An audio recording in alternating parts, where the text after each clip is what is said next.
day. Only hours earlier, the same mongoose had stood within striking distance of a cobra. To understand why it was now stealing from a leopard, we have to return to the beginning. At first light, an adult white-tailed mongoose emerged alone from a hollow beneath exposed roots. Unlike social mongooses that travel in large packs, this animal searched for food by itself.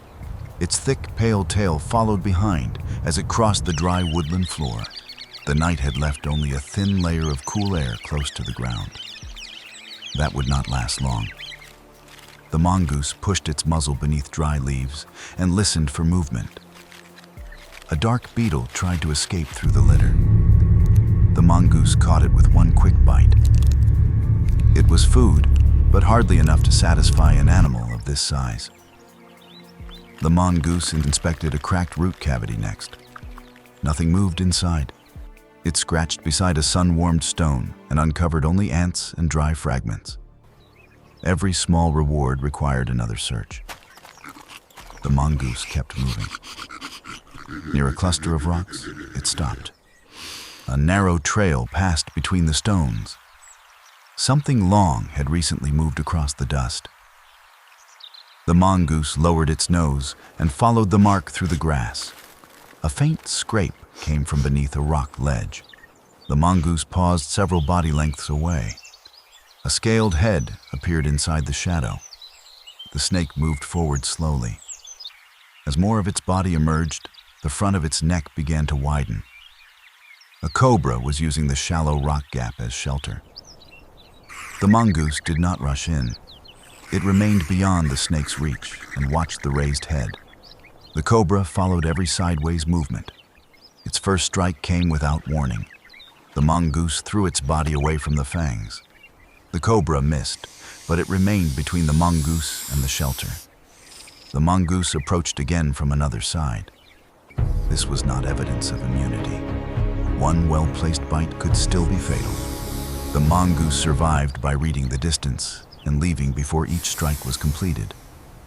The cobra turned to face it. The mongoose stopped whenever the head aligned with its body. Then it moved again. A second strike cut through the empty space beside its shoulder. The mongoose landed, turned, and watched the head immediately. It never attacked the open mouth. Instead, it waited for the cobra to extend too far. The snake drew its coils tighter and raised its head again. For several seconds, neither animal moved. The cobra was defending its shelter. The mongoose was looking for one safe opening. It made a short movement toward the snake's body. The cobra turned and committed to another strike. This time, the mongoose moved sideways before the fangs reached it. As the cobra's head passed, the mongoose closed the distance. Its jaws gripped behind the snake's head. The cobra twisted violently across the dust. The mongoose pulled backward and kept its own face away from the Moose mouth. begin to feed. The snake was still dangerous.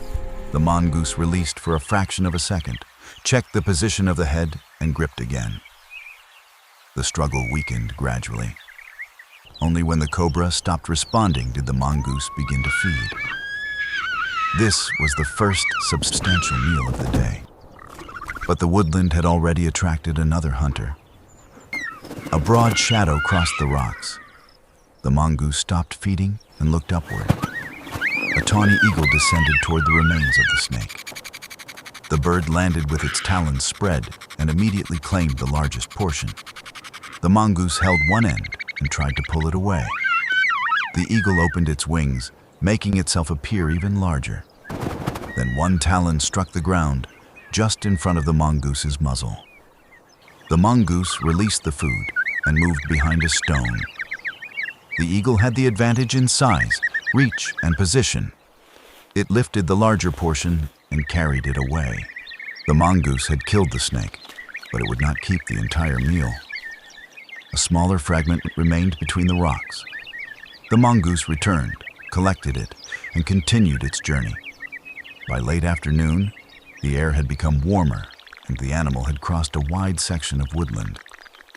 It stopped at a shallow, muddy depression and drank briefly. Then several flies drifted across its path. The mongoose raised its head.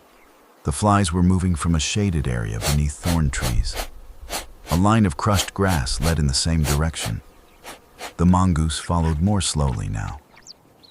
The scent ahead belonged to a much larger predator. A fresh paw print appeared in the dust. It was wider than the mongoose's head. The mongoose moved behind a fallen branch and looked through the stems. An adult leopard was resting beside a recent kill. Most of the carcass remained concealed beneath the cat's body and surrounding grass. The leopard fed slowly, occasionally pulling the remains closer. Small fragments fell beyond its paws. Flies and carrion beetles moved beneath the outer edge of the feeding site. The mongoose did not approach the leopard directly. It circled along the distant boundary and collected a beetle from the grass. This was the safest food available. Then another fragment dropped much closer to the leopard. The mongoose watched the meat. It also watched the leopard's eyes, ears, and front paws. The leopard lowered its head again. The mongoose began moving forward. Its body stayed close to the ground. Every few steps, it stopped. The leopard shifted one foreleg. The mongoose froze immediately. For a moment, the paw rested directly between the mongoose and the food. Then the leopard settled again. The mongoose moved around the outer edge of the feeding site. The smell became stronger as it approached. One small fragment lay beneath the edge of the leopard's body. The mongoose reached it and closed its teeth around the meat. The leopard heard the movement. Its head turned. The mongoose remained completely still. The leopard's eyes focused on the small animal beneath the feeding site. Its shoulders lifted. The mongoose released the food and backed away. It had reached the fragment, but taking it now would require crossing open ground in front of the leopard. The mongoose retreated into the grass. The leopard lowered its head again, but it remained alert. The mongoose circled through the thorn cover.